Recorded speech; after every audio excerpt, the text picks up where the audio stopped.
family gathers for dinner in a stone house in Florence. By morning, one of them will complain of a headache. By evening, that person will be dead. This was not war. This was not famine. This was something that moved faster than fear itself.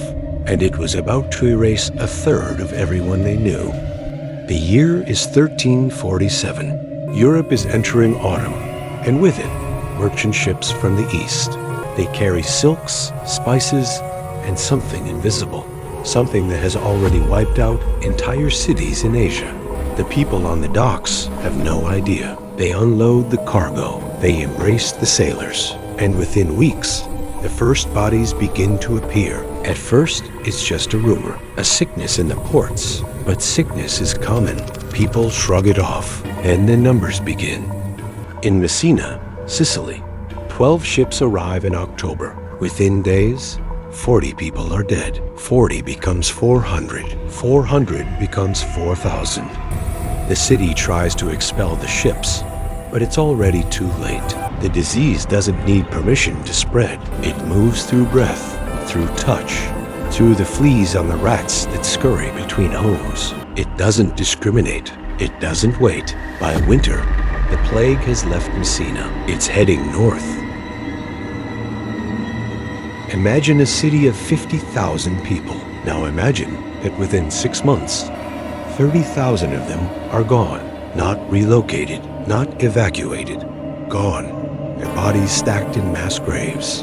Because there aren't enough people left alive to bury them properly. That's what happened in Florence.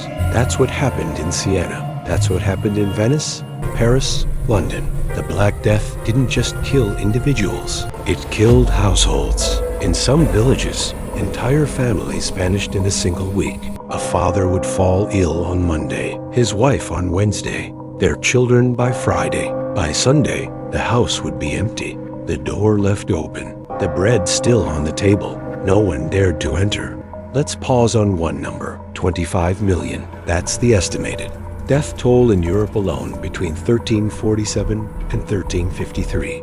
25 million human beings. To put that in perspective, that's roughly the entire population of modern-day Australia, gone in 6 years. But numbers like that are hard to feel. So let's bring it closer. If you lived in a town of 300 people, 100 of them would be dead within a year. If you had 9 neighbors, 3 would be gone. If you had 6 friends, 2 would never speak to you again. 1 in 3. That wasn't an outlier. That was the average. The plague didn't announce itself with mercy. It started with a fever. Then came the swellings bulbos. They called them dark. Painful lumps in the neck, armpits, groin. The skin would bruise. Black patches spread across the body like ink stains. Some victims lasted 5 days. Others, less than 24 hours. There was no cure, no treatment, no escape. Physicians tried everything. Bloodletting, herbal, poultices, prayers. Some believed it was the alignment of the planets. Others, the wrath of God. A few blamed the Jews and launched horrific pogroms across Europe, massacring thousands in the desperate search for a scapegoat. But the dying continued. By 1350, the population of Europe had fallen from approximately 75 million to 50 million. 75 to 50. A quarter of the continent erased in 3 years. But even that doesn't capture the full weight, because the plague didn't just take lives, it shattered the structure of civilization itself. Fields went unplowed. There weren't enough laborers. Shops closed. There weren't enough customers. Churches stood silent. There weren't enough priests. In some monasteries, 90% of the monks died. In others, every single one. These were places of learning, of record keeping, of knowledge passed down through generations. When they fell, centuries of scholarship disappeared with them. Entire villages were abandoned. In England alone, more than 1,000 settlements vanished completely. You can still find them today, faint outlines in fields, ghosts traced in soil. They're called deserted medieval villages. They have no names anymore. And then there were the children. In the chaos, orphanages overflowed. Thousands of children lost both parents within days. They wandered streets looking for family that no longer existed. Some were taken in by strangers. Others weren't. One chronicler in Siena wrote, "Father abandoned child, wife husband, one brother another, for this illness seemed to strike through breath and sight. Breath and sight. You could catch death just by being near someone, just by looking at them too long. So people stopped looking. Here's where the numbers become unbearable. In the city of Avignon, the Pope consecrated the Rhine River so bodies could be dumped directly into it. There were too many dead to bury. The graveyards were full. The churches were full. So they threw them into the water. 11,000 bodies in a single month. 11,000. That's 36 people per hour, every hour, for 30 days straight. Imagine standing by that river, watching the current carry away someone's mother, someone's child, knowing yours might be next. But here's the strange, terrible irony. For those who survived, life got better. With a third of the population dead, there was suddenly more land, more food, more opportunity.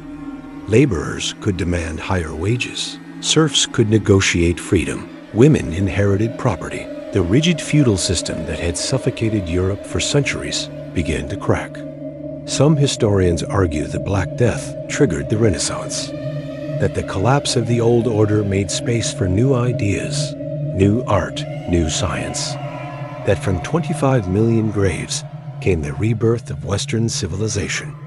But that didn't happen immediately. First came silence. In 1353, the plague finally began to recede, not because humanity defeated it, but because it had run out of people to kill. Europe was empty, silent, scarred, and the survivors were left with a question. What do you do when a third of everyone you know is gone? Some rebuilt, some fled, some lost their faith entirely, but everyone remembered.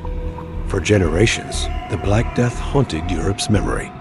It appeared in art skeletons dancing with the living, reminding them that death could come at any moment.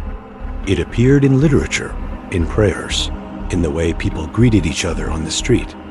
It changed how we think about disease, about power, about what it means to be human in the face of something unstoppable. And it left behind one number that refuses to fade. 1 in 3. 1 in 3 people you loved. 1 in 3 faces at the market. 1 in 3 voices in the choir. Gone, not because of war, not because of choice, but because a flea bit a rat, and that rat boarded a ship, and that ship docked in a harbor, and within 6 years, the world had changed forever. Behind every statistic in history is a name we'll never know. A life that ended mid-sentence. A future that never arrived. The Black Death wasn't just a number. It was 25 million last breaths. If you want to see history not as a timeline, but as something that once bled, follow this channel. Because some stories aren't meant to be remembered. They're meant to be felt.